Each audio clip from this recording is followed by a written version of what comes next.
గాంధీ గారు చనిపోయినటువంటి సమయంలో రామ్ రామ్ అన్నారా అంటే అన్నారని అప్పటి నుంచి ఇప్పటిదాకా ప్రజలు నమ్మించారు. అసలు ఆయన మాటలు లేదని ప్రత్యక్ష సాక్షి ఆనాడే వాంగ్మూలం ఇచ్చారు. కాకపోతే అలాంటి కథలు నడుస్తూ ఉంటాయి. అయితే ఇప్పుడు మహాత్మా గాంధీకి ఉపాధి హామీకి ఏంటి సంబంధమో అర్థం కాదు. ఉపాధి హామీ ఏమైనా మహాత్మా గాంధీ ఉన్నప్పుడు పెట్టారా?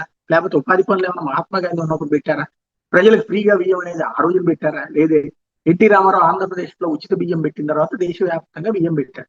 మరి అప్పుడు ఎన్టీఆర్ పేరు పెట్టాలి కానీ మహాత్మా గాంధీ పేరు ఎందుకు పెడతారు అంటే గాంధీ పేరు తలుచుకుంటే ఆ గాంధీల మనవడు గాంధీల కొడుకు గుర్తుకురాడు కానీ ఇందిరాగాంధీ, సోనియా గాంధీ, మేనకా గాంధీని కూడా గుర్తురానియరు. ఆయన పేరేంటి రాహుల్ గాంధీ లేకపోతే ప్రియాంక గాంధీ, ఆవిడ వాద్రా అయినా కూడా గాంధీ అని చెప్పుకుంటారు కదా. అట్లాగా ప్రొజెక్ట్ చేయడానికి ప్రయత్నిస్తున్నటువంటి గాంధీకి రామ్ రామ్ చెప్పారు. మొన్ననే పూజ్య బాపు ఉపాధి హామీ పథకం పేరు పెడుతున్నామని చెప్పారు. తీరా చూస్తే ఇప్పుడు లోక్సభలో విబి జీరామ్జీ పేరుతో ఓ ప్రభుత్వం బిల్లు తీసుకొచ్చారు.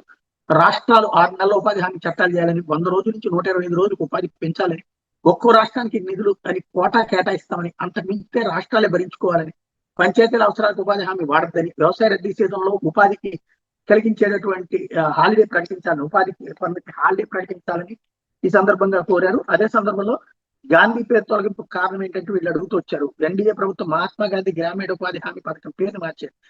దాన్ని Viksit Bharat guarantee for Rozgar and Ajeevika mission Gramin అని పిలుస్తారు అన్నటువంటి తేల్చి చెప్పారు.